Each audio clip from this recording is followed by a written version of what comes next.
Balik na update naman tayo. Tuloy-tuloy ang ginagawang pagbabantay ng mga pulis para matiyak ang seguridad sa ika-4 na sona ni Pangulong Bongbong Marcos. At para ipasilip sa atin ang mga kaganapan sa labas ng Batasan Pambansa, maagang lumarga ang kapatid nating si Laila.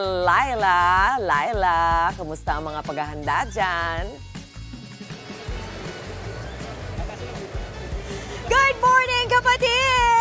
Good morning, Mommy Chicky! Ako, eto na nga, no? Hindi lang basta handa. Mga 2 araw na yatang handa itong mga pulis natin dito sa kahabaan ng Commonwealth Avenue. Pero pangkalahatan, payapa pa. Ayan, nakikita natin yung ating mga kaway-kaway naman! Good morning sa inyo! Ayan! So eto yung ating mga men in uniform, sila ay naghahanda dahil nga mamayang hapon, alam naman natin, ay sona na ng Pangulo. Meron tayong 20,000 plus na mga police para magbantay sa sona ng Pangulo at meron ding mga pinayagan para mag-rally at para alamin natin kung ilan talaga yung eksaktong bilang, ipasok na natin ang spokesperson ng QCPD, Police Captain Feby Madrid. Good morning, kapatid! Good morning! Magandang umaga, maulang umaga Opo, sa lahat. Opo nga, ayan na, medyo umuulan na. Malakas na po yung ulan. Opo, ma'am, unang tanong, ilan po ba yung eksaktong bilang ng ating mga pulis dito ngayon na nakaantabay para sa sona ng Pangulo? Dito po sa stretch lamang ng Commonwealth Avenue dahil ito po ay STG, Special Task Group ng Quezon, ay we are 7,000. So ang QCPD alone, kabuuan po ng NCRPO, we are 16,000. Okay. Pero ma'am, sabi aabot daw hanggang 23,000 yung ating mga pulis na magbabantay for the SONA. Tama po ba yun? Yes po, tama po. Kasi maliban po dito sa NCRPO, meron tayong PNP support group na katuwang din na talagang nagdagdag pwersa po dito sa gagawing SONA ng ating Pangulong Bongbong Marcos Jr. So may additional po ng 3,000 plus.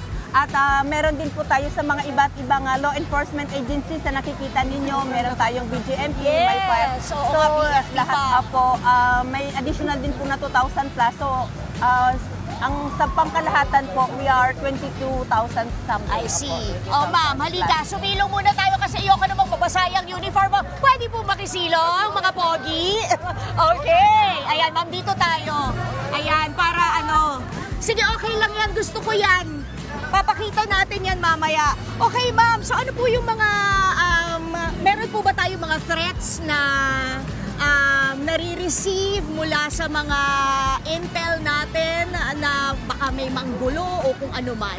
So for sa ngayon naman, base dito sa ating mga intel community, wala naman tayong natatanggap na seryosong banta sa seguridad.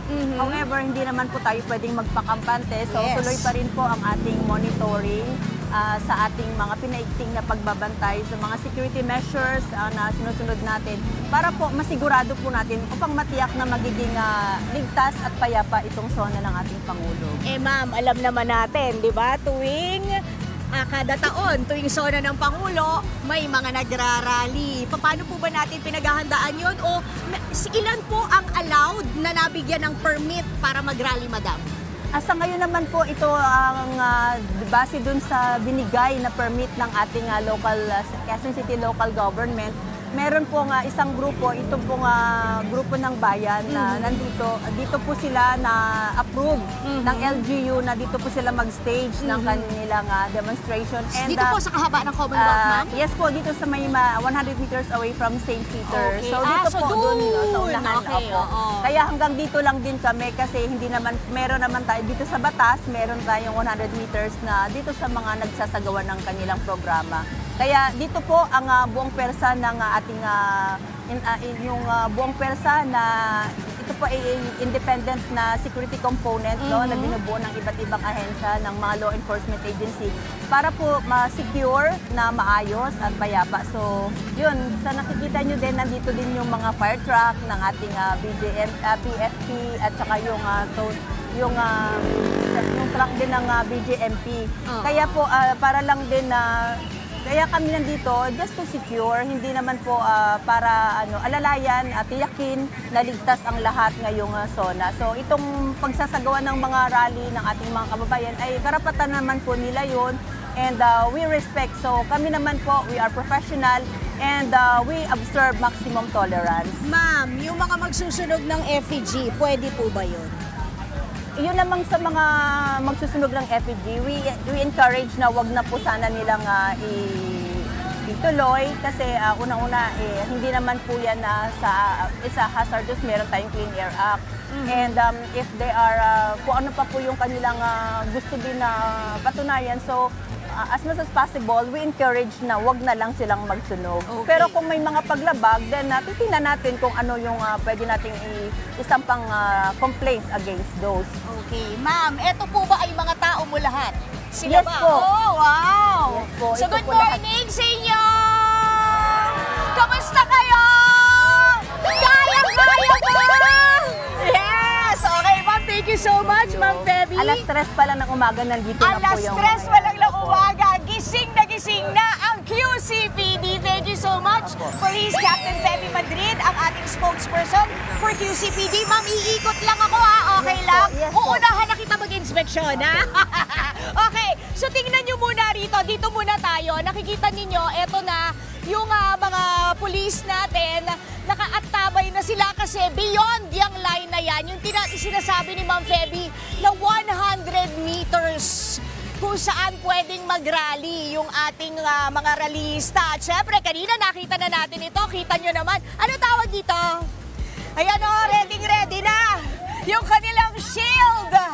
Tapos, mapahiram ha. Ayan, tapos alam nyo, ano po to, ma'am?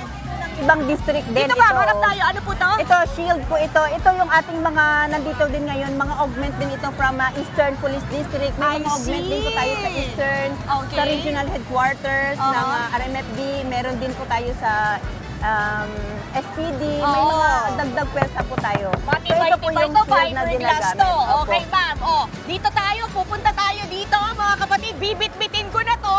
Kasi okay din to, umuulan eh. Ayan, may dumadaan. Dito, tingnan nyo lang. Kasi sakto, pag alis na sa sakyang to, eto tingnan nyo tong truck nila ng QCPD. Tingnan nyo yung bull bar! Ang buong-buo!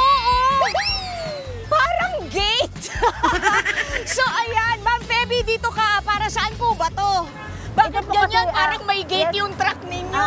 Ito po kasi ginagamit sa crowd dispersal. Pagka- in case, pag pagka ano lang naman, rowdy yes, na. yes, oh. Okay. Pag mga hindi na po... Pag hindi na kaya nito. Yes, oo. Kailangan Eto na. ito, design din ito para din sa mga, just to make sure na yung ating mga tao ay ma-disperse, yung mga see. pag-unruly na rin yung ating mga kababayan na nagsasagawa ng mga demonstration, so, at saka protest. So, ito po ang ginagamit. Ang ginagamit, ito naman is parang gate lang naman Dito, ito. para Gate ma-shield siya, rin syempre yes. kahit pa paano yung ating mga pulis na Yes. nasa loob. At yung ating din na mga government property, yung ating mga sasakyan. Oo. Siyempre yung mga tao din. Kaya ito lang parang, it's just a simple ano lang po ito na mag-disperse na Protection. sila. Protection din. Pero so hindi ma'am, naman po ito, ginagamit din po ito sa mga competition I namin. see. Pero So, if yun po. push comes to shove, Yes.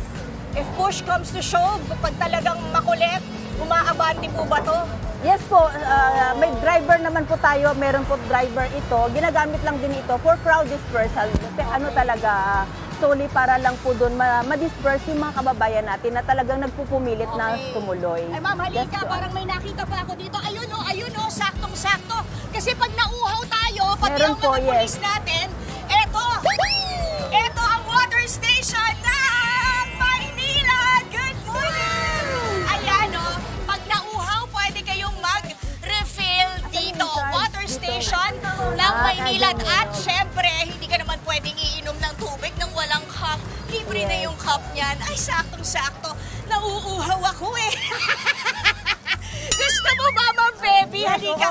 Nandito sa Quezon City kasi wala tayong bottled. Ay, Dahil totoo, environment yan. friendly po, yan po ang pinopromote ng ating mayor. So walang plastic, no plastic sa QC. Kaya itong Maynilad ay nagmagandang loob. Meron tayong sponsor na magbibigay ng water sa ating mga deployed personnel ngayong araw na ito. Ayan, okay. Maraming salamat. Yan, saktong-sakto. Dahil tapos na ang ating interview, Ma'am Feby. Thank you so much. Thank you, Cheers sa cheers. tubig. Yan muna ang latest Maui Chiki Studio. Balik sa inyo.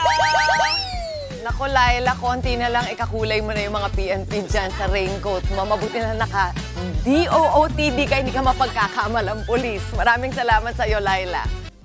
Mga kapatid, Dimples Romana po, maging maalam at may pakialam sa mga napapanahong issue at headlines. Mag-follow na po at subscribe na sa social media pages ng News 5.